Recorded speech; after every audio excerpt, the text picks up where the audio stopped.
Good evening friend.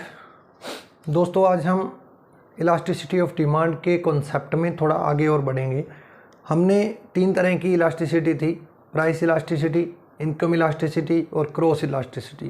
Price elasticity को हमने पढ़ लिया, उसकी डिग्रीज़ को पढ़ लिया, उसके मेजरमेंट के मेथड हमने 5 मेथड थे, 5 कवर कर लिए। आज बात करते हैं दोस्तों इनकम इलास्टिसिटी की। इनकम इलास्टिसिटी ऑफ डिमांड क्या होती है? इनकम इलास्टिसिटी ऑफ डिमांड का मतलब होता है दोस्तों कि आय में होने वाले परिवर्तन के फलस्वरूप इनकम में चेंज आता है। उस चेंज के कारण डिमांड में जो चेंज आया है, जितना परसेंटेज चेंज आया है, जैसे अगर हम लिखें इसको, इनकम इलास्टिसिटी को लिखें तो कैसे लिखेंगे? परसेंटेज चेंज इन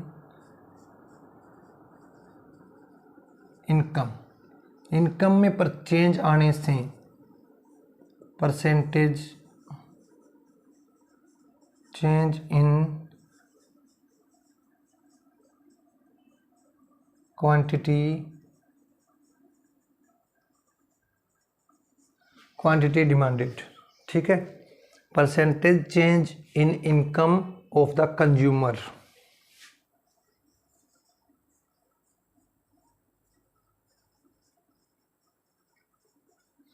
उपभोक्ता की आय में परसेंटेज चेंज आने के फलस्वरूप इन क्वांटिटी डिमांडेड के अंदर जितना भी चेंज आता है उसको क्या बोलते हैं?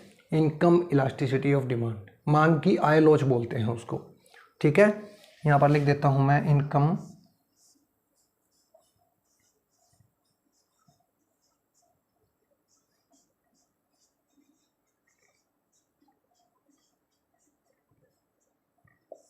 इनकम इलास्टिसिटी सेकंड पार्ट है हमारा। ओके, हो गया। अब इसको फॉर्मूले में कन्वर्ट करते हैं दोस्तों। फॉर्मूले में कन्वर्ट करेंगे तो कैसे करेंगे?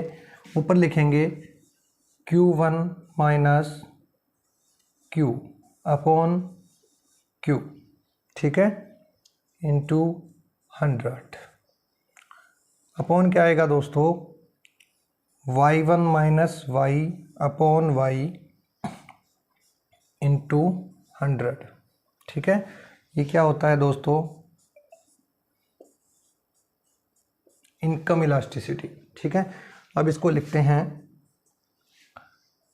Delta Q upon Q into 100 upon delta Y upon Y into 100। 100 से 100 कैंसिल हो गया। अब इसको करते हैं आगे। EY इज इक्वल टू क्या है? Delta Q upon Q multiply Y upon delta Y। Okay, वो ऊपर चला जाएगा। अब देखते हैं आगे। Delta Q upon delta Y multiply Y upon Q। ठीक है, ये होता है फॉर्मूला दोस्तों किसका? इनकम इलास्टिसिटी ऑफ डिमांड का। इनका आय की मांग की आय लोच। मांग की आय लोच क्या होती है कि आय में परिवर्तन आने से क्वांटिटी डिमांडेड में जितना भी परिवर्तन आया है उसको क्या बोलते हैं? मांग की आय लोच बोलते हैं।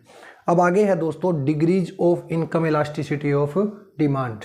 ये कॉन्सेप्ट इतना क्लियर है? ओके, आगे बात करते हैं। आगे है दोस्तों degrees of income elasticity of demand.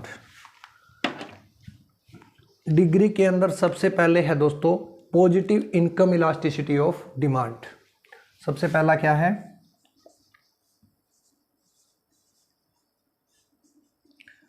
Positive income of demand.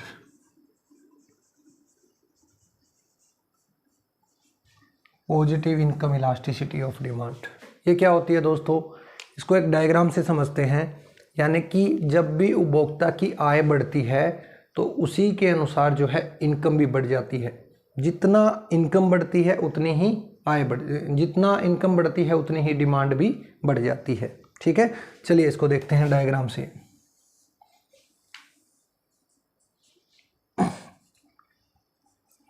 यहाँ पर इनकम, यहाँ पर क्वांटिटी। ओके, मान लो ओ वाई इनकम है तो इतनी क्वांटिटी की डिमांड की जा रही है, ओ क्यू क्वांटिटी की डिमांड की जा रही है। मान लो इनकम बढ़ गई, इनकम बढ़कर क्या हो गई, वाई वन, इनकम बढ़ी तो क्वांटिटी डिमांडेड भी बढ़ गई। ठीक है, इसको क्या बोलते हैं दोस्तों,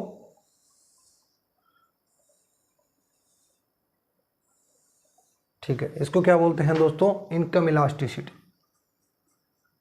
पॉजिटिव इनकम इलास्टिसिटी। यानी कि इनकम बढ़ी तो डिमांड भी बढ़ी, इसलिए इनकम के अंदर और क्वांटिटी डिमांडेड के अंदर पॉजिटिव रिलेशनशिप है।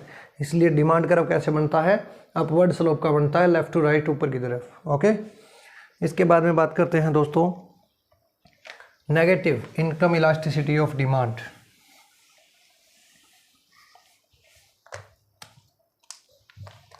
कौन सी,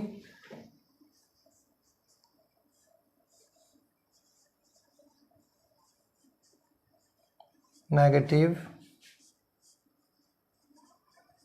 इनकम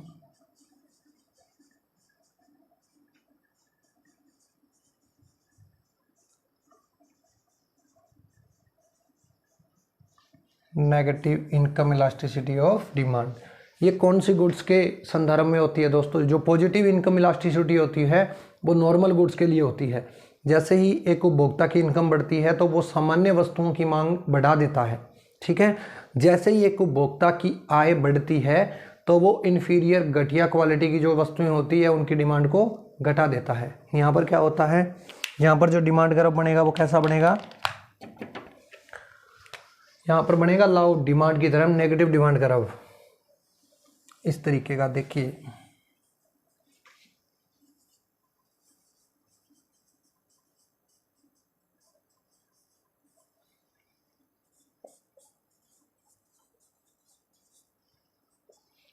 इस तरीके का डिमांड कर्व बनेगा। जब मान लो इनकम इतनी है तो क्वांटिटी को इतना परचेज कर रहा है। ठीक है, इनकम कम हो गई, इनकम कम होकर Y1 हुई तो इसने क्वांटिटी को बढ़ा दिया खरीदना। ठीक है, या हम बात करें स्टार्टिंग से कि इनकम Y1 है तो OQ1 क्वांटिटी को परचेज किया जा रहा है। ठीक है, जैसे ही इनकम बढ़ी तो क्वांटिटी कम होकर क्या हो गई, OQ हो गई। जैसे ही इनकम OY हुई तो क्वांटिटी कम होकर क्या हो गई, OQ हो गई। इसको बोलते हैं, ये होती है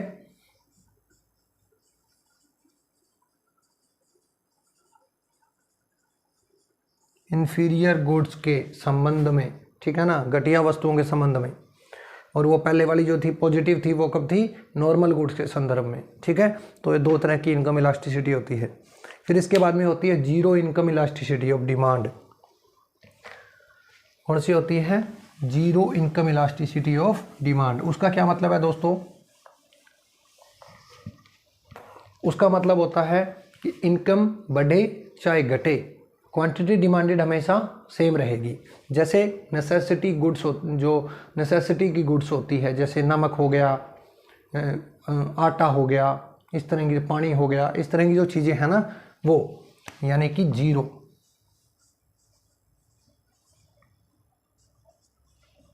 zero income elasticity of demand क्या होती है, इसका डायग्राम कैसे बनता है, एक्स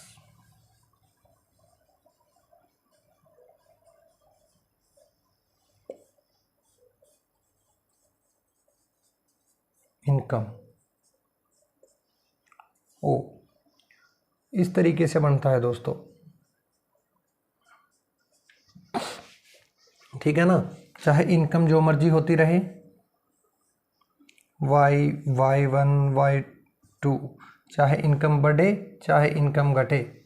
ठीक है ना, जो क्वांटिटी डिमांडेड है Q वो सेम रहेगी। इसको क्या बोलते हैं, जीरो इनकम इलास्टिसिटी बोलते हैं। ठीक है, और एक दोस्तों जो positive income elasticity of demand होती है वो तीन तरह की होती है। ठीक है, देखिए पॉजिटिव इनकम इलास्टिसिटी जो होती है ना वो तीन तरीके की होती है।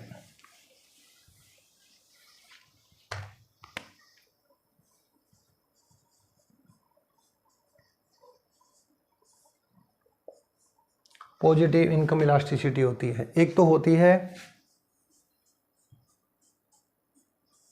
1। इसका मतलब क्या है, यानी कि जितना चेंज इनकम में आता है, ठीक है। फॉर्मूला क्या होता है इसका, फॉर्मूला ये होता है ना कि परसेंटेज चेंज इन इनकम और percentage change in quantity demanded, यही होता है इनकम इलास्टिसिटी का फॉर्मूला। अगर इसकी बात करें हम, यानी कि इनकम 100% बढ़े, 100% ही डिमांड बढ़ जाए, तो क्या होती है, income elasticity is equal to 1 unit होती है, ठीक है। फिर होती है लेस देन, कौन सी होती है, लेस देन। लेस देन का मतलब क्या होता है, यानी कि ई वाई ऐसा कब होता है, लेस देन कब होती है, इकाई से कम, यानी कि जितनी हमारी इनकम बढ़ती है उससे कम बढ़ेगी। तो देखिए, जैसे इनकम में 100% चेंज हुआ और डिमांड में कितना आया, 50% ही चेंज आया, तो क्या बचा 1/2, यानी कि 0.5। इनकम इलास्टिसिटी क्या आई, इनकम इलास्टिसिटी क्या आई दोस्तों, लेस देन 1 होगी, ठीक है। ग्रेटर देन 1 कब होती है, ग्रेटर देन 1 तब होती है, इनकम में मान लो चेंज हो गया 200% का, ठीक है, नहीं, इनकम में चेंज हुआ 100% का और क्वांटिटी डिमांडेड में चेंज हो गया 200% का, तो क्या आया 2। तो ये क्या होती है, मोर देन यूनिटरी इलास्टिक, यानी income elasticity is greater than 1। Clear, ये 3 तरह की होती है पॉजिटिव। तो ये income elasticity, positive income elasticity, negative income elasticity और जीरो इनकम इलास्टिसिटी, ये 3 ही चीज़ें होती है दोस्तों इसके अंदर। और ये आपका कॉन्सेप्ट कंप्लीट है। अगर वीडियो पसंद आई है, कॉन्सेप्ट समझ आया है, तो वीडियो को दबा के लाइक कीजिए, शेयर कीजिए, चैनल को सब्सक्राइब करना ना भूलें। Okay, thank you.